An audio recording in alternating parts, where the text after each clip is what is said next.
各位觀眾，國民黨、共產黨兩兄弟打打和和，接近一個世紀，近年嚟咧又有和解嘅跡象噃，咁就輪到黨外人士想挑撥佢哋繼續嗌交。台灣領導人陳水扁喺國民黨主席連戰要訪問大陸嘅時候呢，就質疑佢話：第一次國共合作增加咗共產黨嘅力量，第二次合作失咗中國嘅主權，而家第三次係唔係想連台灣都冇埋啊？陳水扁當年未出世，後來可能睇咗歪曲歷史嘅報導。實質上，國共第一次合作，共產黨並冇自己嘅軍隊，係以個人嘅身份加入國民革命軍，增加咗軍隊嘅力量，兄弟團結，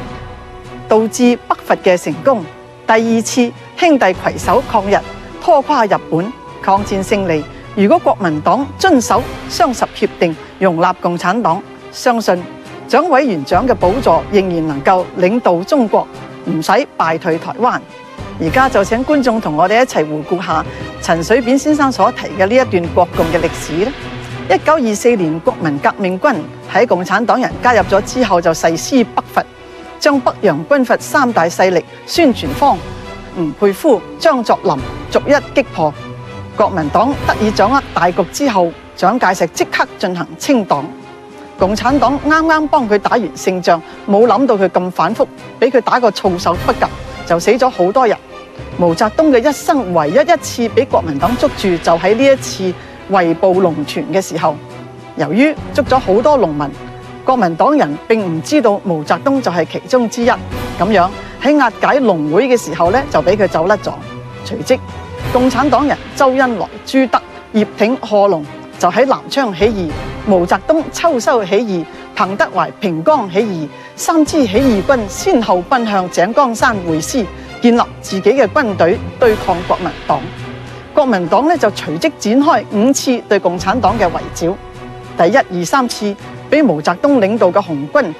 殲滅咗國民黨6個半師嘅軍力。點知到咗第4次，共產黨人王明，佢嘅路線以周恩來為靈魂，以蘇聯嘅軍事顧問為指導，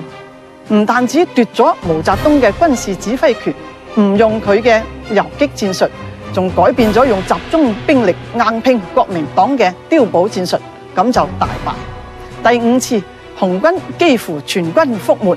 被逼撤離根據地。呢個時候，王明路線嘅人就要毛澤東留喺俾國民黨80萬大軍包圍嘅瑞金根據地。10大元帥之一嘅陳毅當時話：如果留喺度，就等於借國民黨把刀，借刀殺人。佢仲寫咗一首詩，其中2句話：此去全台你招舊部，10萬星旗斬閻羅。留低就只好去陰間打閻羅王啦。咁樣第1軍團嘅軍團長林彪就堅決反對，留翻毛澤東喺度等死，仲命令保衛局嘅局長羅瑞卿呢就保護毛澤東隨大軍撤退，就展開咗25000里嘅長征。日本仔呢就啱晒啦，你兩兄弟打生打死，佢就乘機擴大對華侵略，攻佔咗東北3省，扶植偽滿洲國。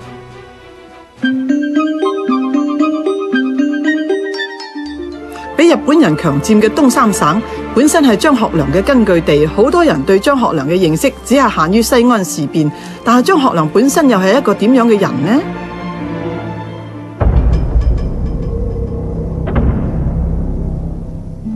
少年時代嘅張學良熱情、聰明，中意運動、影相、跳舞同埋揸飛機。佢本來希望係學醫救人嘅，但係佢嘅父親張作霖呢，就將佢送咗去軍校，培養佢呢做東三省嘅承繼人。喺晚年，張學良曾經後悔咁話，自己並冇學醫術救人，反而學咗揸槍殺人。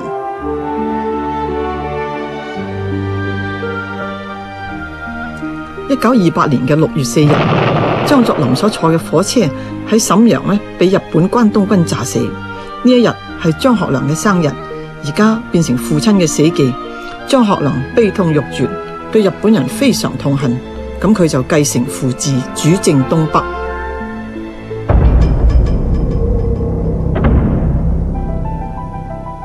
1931年9月18日晚，駐紮喺東北嘅日本關東軍炸爛鐵路，嫁禍俾中國嘅軍隊做藉口。當晚即時向東北軍發動進攻。由於當時嘅蔣介石呢，佢執意讓外必先安內嘅政策，所以就要軍隊採取忍耐嘅態度。當錦州相繼失守之後，蔣介石仲落命令要軍隊撤返入關內，東北三省最終全部淪陷。侵略成性嘅日軍佔領埋河北大部分土地，長城以外完全成為日本人嘅天下。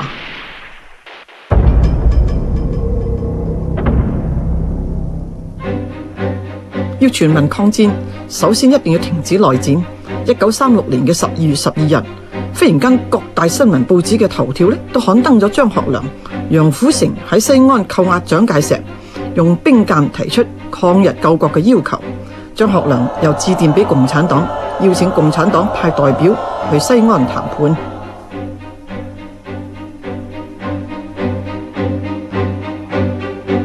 到咗第3日，蔣介石嘅英國顧問端納就飛到西安進行調停。宋美齡同宋子文跟住就飛到西安營救蔣介石。經過三方代表嘅談判之後，國共雙方口頭達成停止內戰、共同抗日嘅協議。1937年2月15日，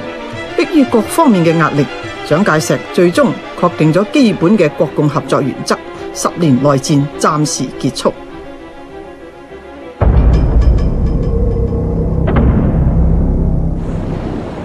1937年嘅8月，日軍進攻上海，淞滬會戰正式爆發，國民黨嘅軍隊壯烈犧牲，著名嘅800壯士成為激勵民心嘅抗日歷史。1940年，日軍揚言要南取昆明、中攻重慶、北佔西安，日軍嘅官兵都認為征服中國唔需要太多嘅時間啫，所以喺同年嘅8月11日開始，日軍就一共出動咗490架次嘅飛機，對重慶進行咗3次大規模嘅轟炸。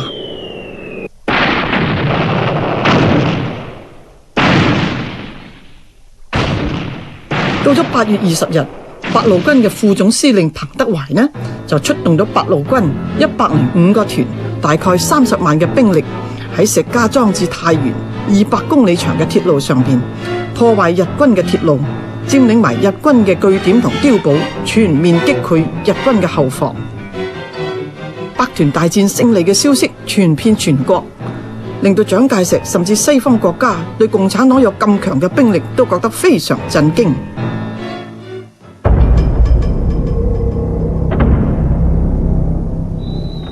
1941年嘅12月8日，日本因為偷襲美國嘅珍珠港，最後就成為戰敗國。中國嘅8年抗戰亦正式結束。抗戰初期，共產黨嘅兵力唔夠，主要就由國民黨嘅軍隊同日軍正面衝突，由於火力唔及日軍，最終傷亡慘重。直到中後期，共黨嘅軍力逐漸增加，先至可以加入大小嘅戰役。如果話張學良係風流少帥一啲都唔假，但係要佢孭晒唔抵抗嘅罪名咁就有欠公允。當年馬君武賦詩哀瀋陽，諷刺張學良，佢話：趙四風流，朱五狂，偏偏蝴蝶正當行。溫柔鄉是英雄冢，哪管東施入瀋陽。告急軍書夜半來，都開唱原本又相催。瀋陽已陷休回顧，再抱佳人冇幾回。張學良俾蔣介石軟禁咗60年，兩個最重要嘅女人對佢真係有情有義。有情嘅係趙四小姐。張學良要送蔣介石去南京之前此去前途未卜，佢就揾人秘密將趙四小姐同埋佢哋嘅親生仔送咗去香港。趙四小姐情係張學良，又託人哋帶咗個仔去美國，自己就翻轉頭陪伴張學良終其一生。當年蔣介石要槍斃佢，宋美齡就同蔣介石講：如果你對張學良不利，我就會離開台灣，將你嘅事公之於世。宋美齡仲揾咗退休嘅駐美大使董顯光嚟教張學良講英文噃。蔣介石就同董顯光話：你要監視張學良嘅私言行為。董顯光夫婦同張學良相處耐咗之後，就成咗好朋友。寫咗一個報告俾蔣介石，正面評價張學良。張學良獲得自由之後，兩夫妻就去到美國見翻當年趙四小姐喺香港生離死別嘅兒子。呢個時候佢已經變成著名嘅航天科學家啦。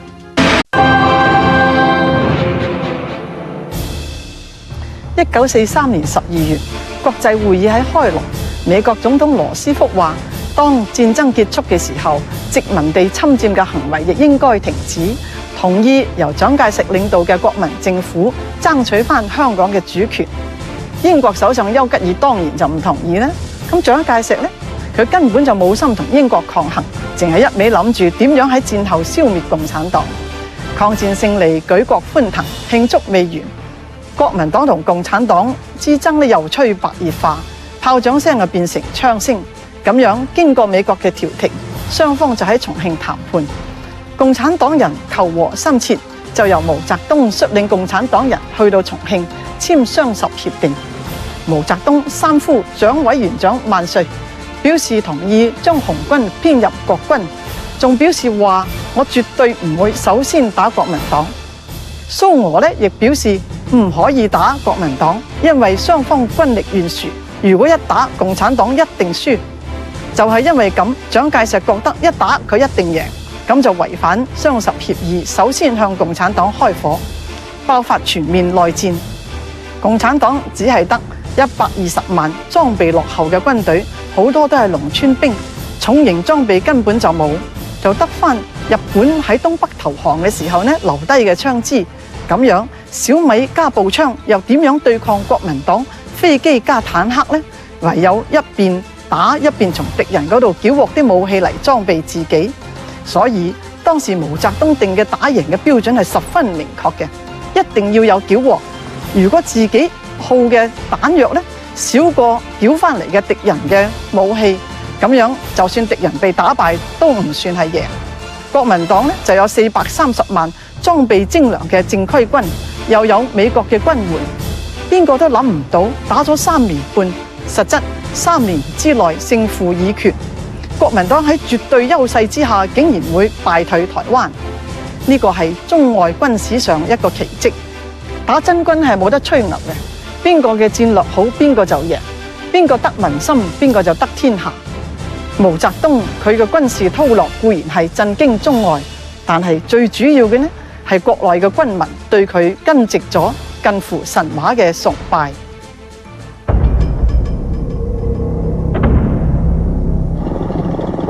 1945年嘅8月28日，毛澤東離開延安去重慶，喺美國駐華大使克爾利嘅陪同底下，坐飛機到達咗重慶嘅九龍坡機場，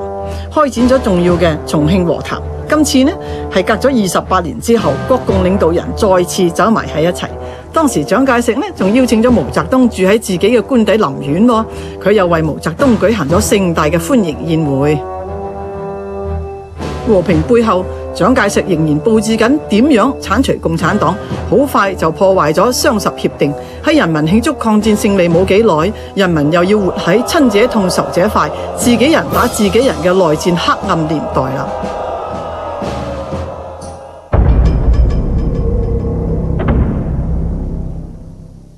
1946年嘅5月，蔣介石飛到瀋陽，親自策劃東北戰役，因為東北重鎮係共產黨爭奪嘅首要目標。抗戰勝利之後，根據國民黨同蘇聯達成嘅協議，蘇軍控制咗東北嘅全境，佔領咗東北嘅蘇軍呢，就奉命拆走咗當地工廠嘅大型設備，運翻去蘇聯作為戰爭嘅賠償。喺同一個時期，共產黨嘅軍隊就去到東北，喺各地建立自己嘅政權，直到1947年初，喺美軍嘅幫助底下，國民黨開始大規模向東北運兵。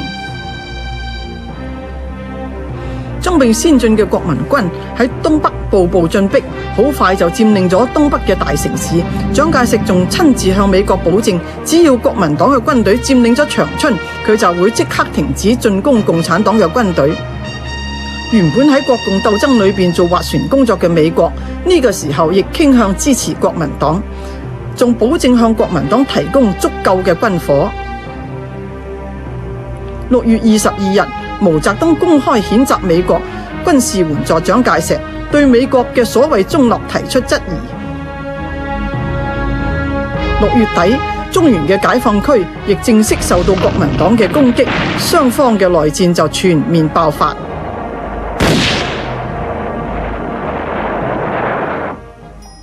國家嘅經濟本來已經因為8年抗戰導致嚴重損失，人民嘅生活艱苦，元氣未復，國民又面對國共內戰，經濟秩序更加混亂，市場就引起搶救黃金嘅情況，黃金嘅價格一路上漲。由於國民政府因為要抗軍備戰，導致國家出現巨額赤字，唯有不斷咁發行紙幣，令到社會出現通貨膨脹。喺1937年，100蚊嘅法定幣值可以買到2隻牛，到咗46年只能夠買到1隻雞蛋。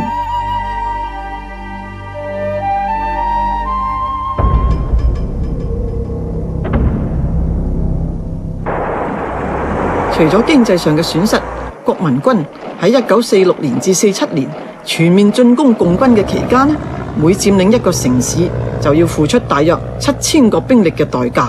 咁就大大削弱咗本身嘅實力啦。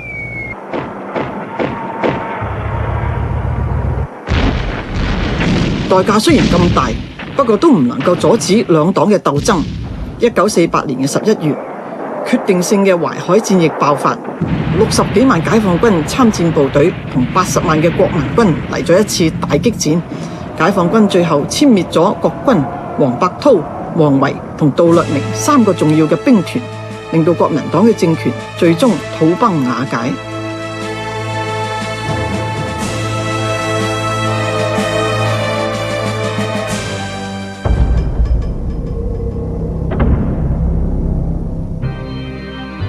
淮海戰役結束咗之後，毛澤東同蔣介石提出咗8項和平條件。1949年4月1日，由張自忠率領嘅南京政府代表團就到達咗北平，雙方舉行咗第一次正式會議，議定國內和平協定最後修正案。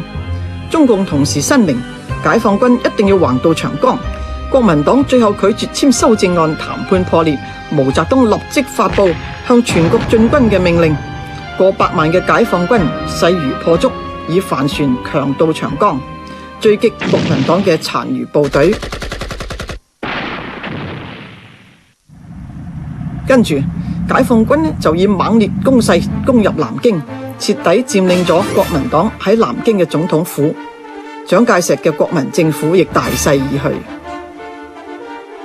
5月12日，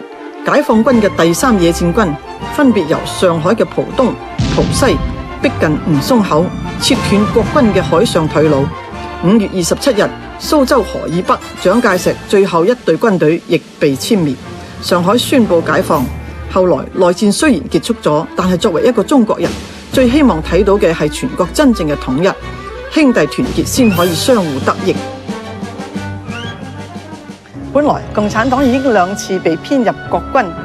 接受蔣介石嘅領導，但係獨裁無能、民主無量嘅蔣介石一啲空間都唔俾共產黨，一定要趕盡殺絕。人民嘅眼睛係雪亮嘅，老百姓見到日軍侵華，你就先安內而後讓外，飲得啲日軍殘殺老百姓，民心自然十分憤懣。而家抗戰勝利，你就唔肯俾啲軍民同老百姓過一啲太平嘅日子，仲要發動全面內戰，咁樣老百姓當然就同情共產黨，唔幫國民黨。呢一個亦都係國民黨崩潰得咁快嘅原因。國民黨、共產黨，你中有我，我中有你。內戰嘅時候，國民黨嘅5虎將之一嘅胡宗南，佢身邊嘅作戰參謀洪復就係共產黨人。胡宗南嘅作戰命令未曾到佢軍長嘅手上，就已經到咗周恩來嘅掌中。解放咗之後，洪復由美國繞道香港返回大陸，見到當年重慶談判嘅國民黨代表張自忠，談判之後已經投共。張自忠見到洪復就話：呵，小老弟，你也棄暗投明啊！周恩來就話：佢唔係棄暗投明，佢係我哋老早等喺國民黨裏邊嘅一隻險棋。共產黨裏邊國民黨人亦都唔少，有一個混入咗去聶榮臻嘅部隊裏邊，俾佢謀到一份後勤買餸嘅職務。咁佢就日日等毛澤東嚟食飯，果然俾佢等到，咁佢快啲去買餸，話買啲好嘢俾毛澤東食，即刻通知國民黨，傅作義就派飛機嚟炸。呢一次毛澤東好險啊，雞蛋都食唔到一隻，幾乎食中炸彈。而家共產黨當年呢個弱勢小兄弟已經變成強勢大阿哥，希望呢個大阿哥亦都有大智慧，唔好武力解決台灣，吸取歷史嘅經驗。